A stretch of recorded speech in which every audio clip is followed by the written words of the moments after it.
Meus amigos, saiu finalmente uma ilustração que eu queria muito poder compartilhar com vocês. Deixa eu pegar.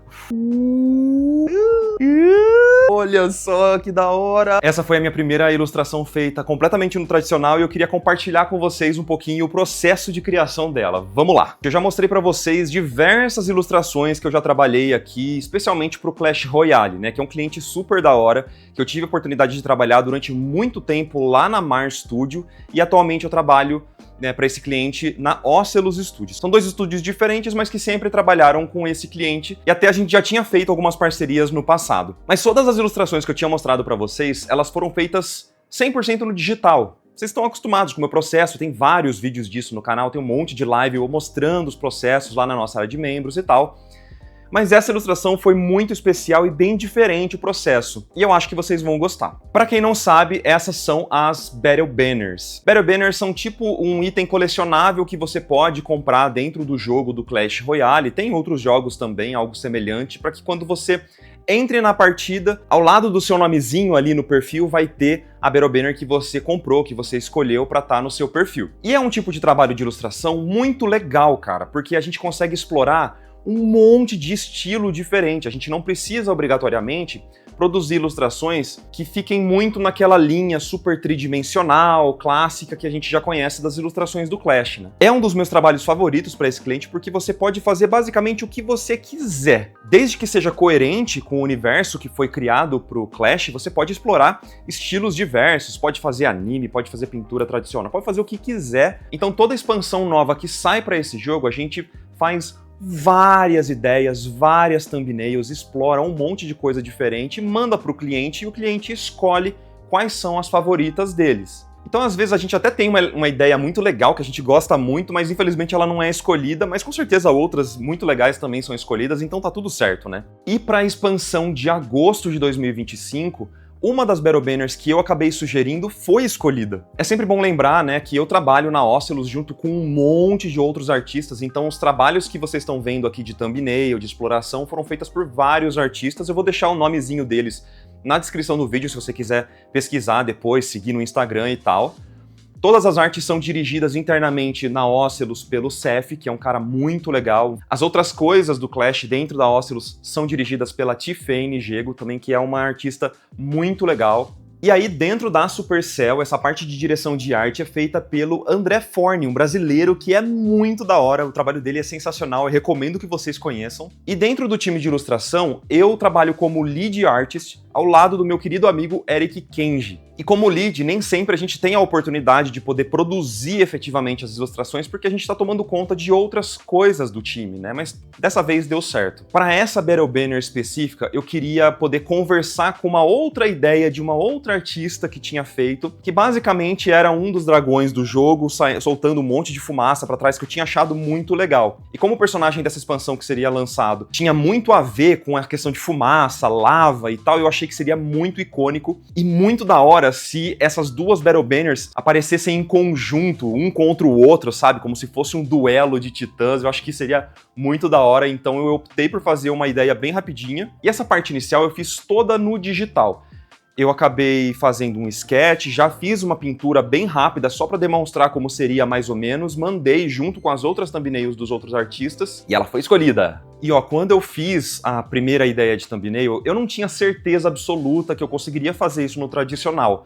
Mas toda ilustração que chega pra mim, eu sempre tenho essa vontade, esse ímpeto de, cara, eu queria muito poder fazer no tradicional, eu queria fazer uma pintura a óleo. E eu acabo conversando com o Eric sobre isso, e aí, cara, ele me incentivou. E esse processo de pintura tradicional, onde você faz as etapas iniciais no digital e meio que só finaliza no tradicional, na minha visão, é o melhor dos dois mundos. Porque nas etapas iniciais de thumbnail, por exemplo, color composition, e todas essas etapas estão descritas nos aulões que estão disponíveis na nossa área de membros. Essas etapas iniciais, elas precisam de muito erro, digamos assim. Precisa de muito teste para ir mexendo, recortando, mudando, ajustes de cor para cá, para lá, curvas, etc. Enfim, para você chegar no resultado legal, precisa de muita experimentação.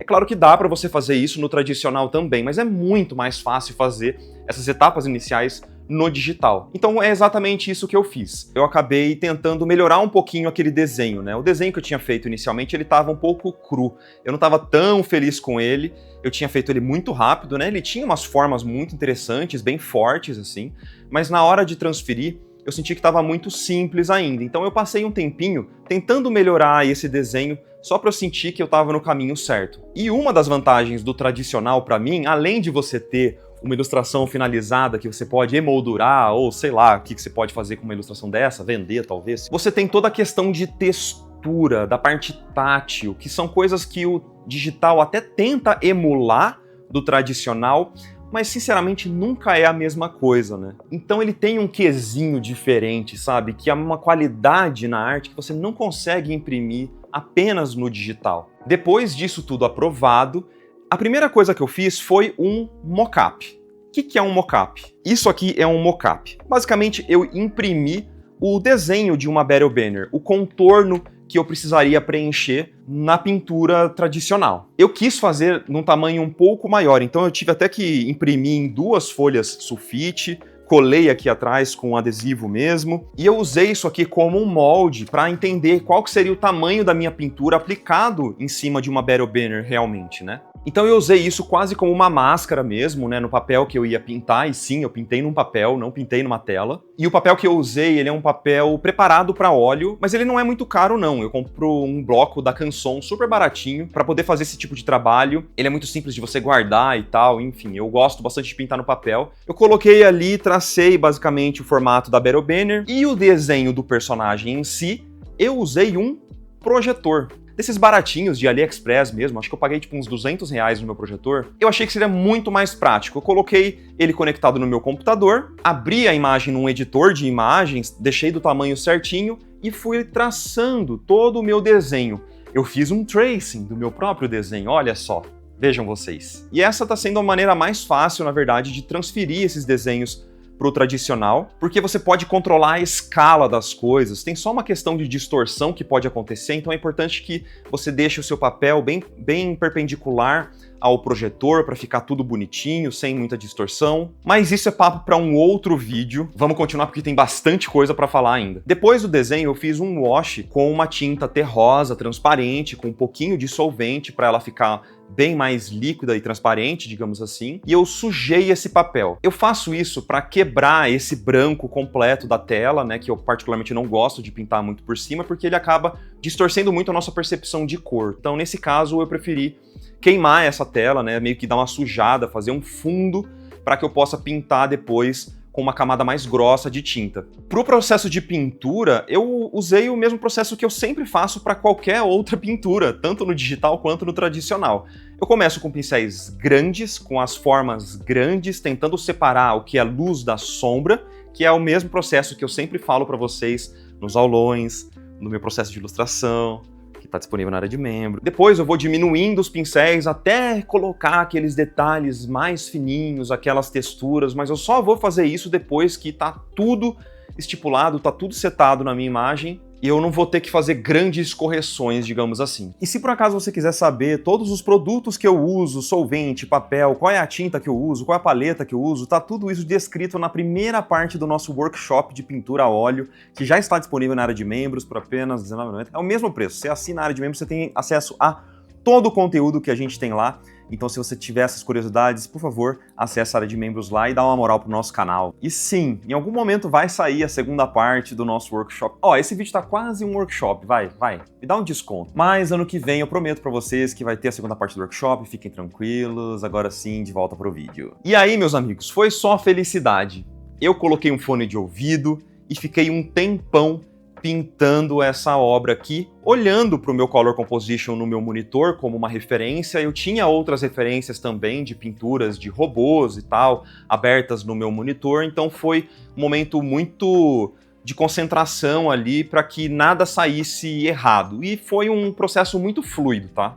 E é muito louco, quando você está pintando no tradicional, parece que a sua concentração ela é muito maior, porque você não tem Alt Tab, por exemplo, que você teria pintando no computador, né? Você não vai ficar parando o tempo todo para responder mensagem, você não vai ficar parando o tempo todo para ver rede social, é você e o papel, e isso é muito lindo. Tanto que eu pintei essa imagem basicamente no mesmo tempo que eu demoraria para fazer a pintura no digital. Eu demorei mais ou menos 2 dias para pintar essa Battle Banner completa, fazer essa pintura final, digamos assim, sem contar a parte de thumbnail. Foi muito rápido, não é uma ilustração muito complexa, é só um personagem de lado, né? E eu acabei tendo que experimentar o processo, fazer todo esse trâmite junto com o meu trabalho de lead, né, de liderar a equipe. Tem todo um outro trabalho que eu estava fazendo ao lado, então eu sinto que foi rápido, mas lembrando que é uma ilustração muito simples, tá? E eu decidi também fazer o personagem separado do fundo, porque quando a gente vai entregar uma Battle Banner, a gente não entrega tudo junto, né, anexado, tudo numa mesma layer, nem nada assim. A gente acaba sempre separando o personagem do fundo, e a gente tem umas margens para poder trabalhar, e obviamente, como eu estava no tradicional, eu não tinha layers para trabalhar. Eu até poderia usar um papel de acetato, que é um papel transparente para fazer pinturas, tipo aquelas pinturas que eram utilizadas nas animações tradicionais da Disney, por exemplo, onde o fundo ele é separado do personagem. Eu até comprei acetato para fazer isso, mas foi depois dessa Battle Banner para eu fazer alguns experimentos no futuro. Se vocês quiserem um vídeo falando sobre isso, eu posso tentar trazer aqui pro canal, eu posso experimentar e tentar trazer aqui para vocês. Mas enfim, como eu não tinha acetato, não tinha nada disso, então eu resolvi fazer em 2 papéis separados mesmo. E esse aqui é... Tá ao contrário? Tá ao contrário. E esse aqui é o fundo que eu pintei no tradicional. Ele é um fundo muito, muito, muito simples. E eu finalizei esse fundo no digital. Mas basicamente é um fundo com fumaça, né, indo pro lado, para até auxiliar no movimento que eu queria que essa Battle Banner tivesse, né? Eu queria muito um movimento da esquerda para a direita ou da direita para a esquerda, depende do posicionamento do player, né? Mas eu queria que parecesse que o personagem estava andando para frente, né? Se projetando para frente. Tal qual um gigante no meio das nuvens, das fumaças da cidade, sabe? E depois que a pintura estava pronta, eu usei uma fita para mascaramento, que é uma fita crepe, só que ela é mais leve, ela não é tão grudenta assim. Eu usei ela para poder fazer a pintura do espaço negativo de branco. Então todo aquele wash que eu fiz, que acabou sujando um pouco o papel por fora, eu voltei com um branco retocando isso e tirando essas informações para deixar bonitinho o recorte do formato da Battle Banner, para ter uma peça final mais próxima do que foi feito ali para o jogo mesmo, né? Para transferir essa pintura pro digital, eu fiz uma fotografia. Eu não escaneei nem nada, até porque a minha pintura estava molhada ainda, né? Eu tirei a foto com a pintura meio úmida, não daria para colocar ela num scanner, né? Então eu preferi fotografar, tentando, obviamente, não distorcer muito, não inclinar muito a câmera, nem nada assim, deixar o papel bem retinho, perpendicular à minha lente. Eu usei essa câmera que está me filmando nesse momento, né? Que é uma câmera que ela é super boa, até para fotografia também, não só para vídeo. Fiz algumas fotos, levei para o digital, fiz um tratamento de cor, porque é inevitável fazer esses tratamentos de cor, até para poder aproximar do que eu estou vendo aqui no papel mesmo, né? Mas aí você me pergunta, mas Marco, e se o cliente der um feedback? Ele deu um feedback. E aí, o que eu fiz depois que a pintura já estava pronta e o cliente pediu para, basicamente, mudar algumas formas do personagem? O que eu fiz? Eu repintei? Não, né, galera? Porque não dava tempo, né? Esses trabalhos são bem corridos, então eu tive que fazer os ajustes no digital mesmo. E para isso eu utilizei o Krita. O Krita é um software maravilhoso, gratuito, e ele tem alguns pincéis que simulam muito bem a pintura tradicional. Isso não é um publi, só tô falando do coração mesmo, que foi o que eu usei. E tem até um pacote de pincéis do Memílio, que eu já falei várias vezes aqui no canal, que ele simula um pouco dessa pintura em pasto, digamos assim, e ele foi perfeito para eu fazer esses ajustes na pintura final. Então, eu usei esses pincéis para poder fazer esses ajustes que foram pedidos pelo meu diretor de arte, e tá tudo bem, já era meio esperado que isso fosse acontecer, porque sempre tem algum feedback ou outro, né? Eu nunca tenho a expectativa de fazer uma imagem e ela ir exatamente do jeito que eu fiz para o cliente. Então foi bem tranquilo, eu acabei separando alguns elementos, tipo o chapéu do personagem, aumentei um pouquinho o chapéu, mudei um pouco algumas formas, e a gente enviou para o cliente e foi aprovado. E, enfim, esse foi o trabalho, cara, e foi muito legal. Eu fico muito feliz de poder executar trabalhos como esse, onde eu posso explorar esse meu outro lado artístico, digamos assim, que eu acabo reservando para pinturas pessoais só, mas que eu quis muito poder tentar fazer alguma pintura tradicional. Eu espero que eu consiga fazer mais disso no futuro. Se eu fizer algum dia, eu tento gravar o processo e trazer aqui pra vocês, porque eu sei que é diferente, eu sei que tem muita gente que tem curiosidade. Eu espero que vocês tenham gostado desse tipo de vídeo, e lembrando que esse tipo de vídeo só acontece por causa das pessoas, ó, que estão passando aqui embaixo. O nomezinho dessa galera aqui são dos membros que completaram 1 ano ou mais na nossa área de membros, então eu queria mandar um beijo para todos os membros que viabilizam esse projeto nosso aqui no YouTube. Se você ainda não é membro, dá uma olhada na área de membros, porque tem um monte de aulão que a gente fala sobre pintura tradicional, pintura digital. Eu falo muito do meu processo de criação e de ilustração, que eu acho que você pode se interessar. Tem vídeos gratuitos também sobre esse mesmo assunto aqui no canal, então dá uma olhadinha aí. Se você gostou desse vídeo, não esquece de deixar uma avaliação, deixa o seu comentário aí também. Vamos fazer essa sessão de comentários aí bombar. Não esqueçam de mandar o seu comentário, porque eu gosto muito de ler, eu tento trocar ideia com a galera nos comentários. E é isso, pessoal. A gente se vê numa próxima. Um beijão e tchau, tchau!